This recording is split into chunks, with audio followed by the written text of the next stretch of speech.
mothers are getting some extra help in dealing with teenage daughters. Arden Greenspan-Goldberg is the author of What Do You Expect? She's a Teenager.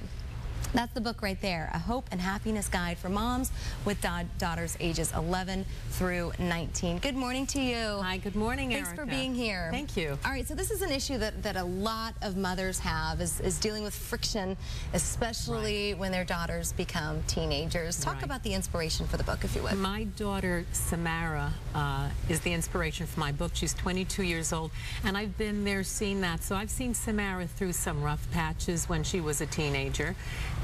But I've always was able to see the bigger picture, because girls are interesting, Erica.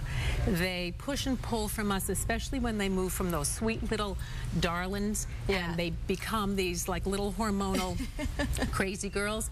But they push and pull, but they always circle back. They don't ever really separate from us fully. Even though they think they do, they really don't.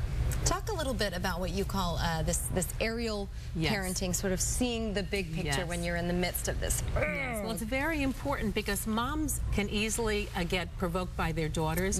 And so it's very important to take a breath, compose yourself, rise above, see the bigger picture, and then come back down to earth and reconnect with your daughter and come from a place of love, compassion, calm, and warmth. And that's the only way your daughter is ever going to see you. You can't listen to you. Don't be talking down to her.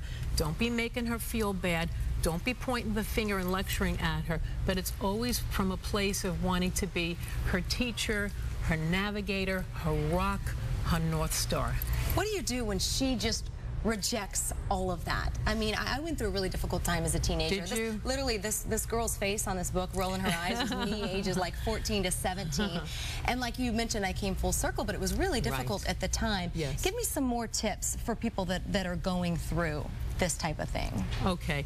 I think that mothers have to be smart and savvy about this, and know that even though their daughter is confronting them and being nasty and obnoxious, that they have to not be provoked by that. And so you have to be very solid and stable and come from this place of love. That's very important. And know that, and this is part of what being the aerial parent is all about, know that your daughter loves you and is going to thank you down the road. Didn't you thank your mother down the road, Erica? Even though you could have been, I don't know, obnoxious or sneaky. That's putting it mildly. Really? Were you very provocative with her? On that. Really? But my daughter would test me as well. You expect your daughter to test you, their limits and boundaries. You expect your daughters to make mistakes. And as parents, we make mistakes as well.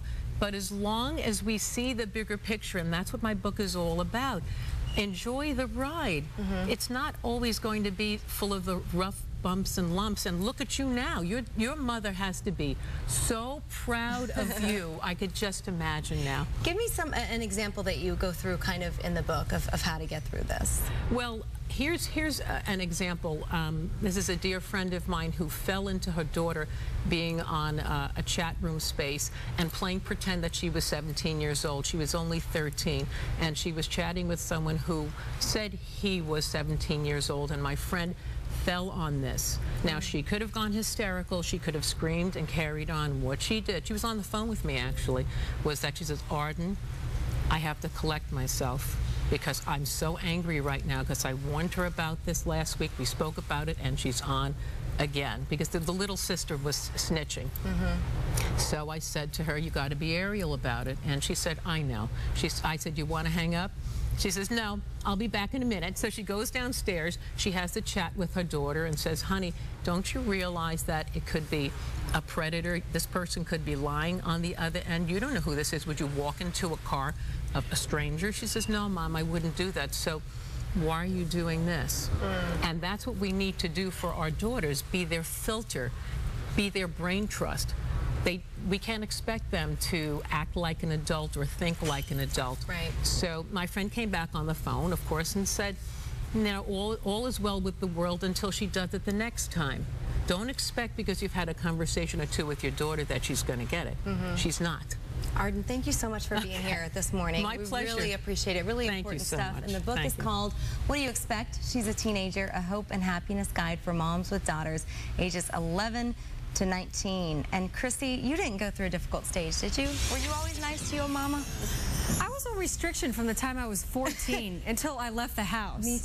Seriously. Like, seriously, a wild child. I didn't get into anything bad, you know, like I wasn't doing drugs or anything like that, but it was just like ornery, just rebellious and all that. But I think what I got from this interview that I really appreciate, especially about to become a parent myself, is it sounds like you're just saying, just don't take it personally.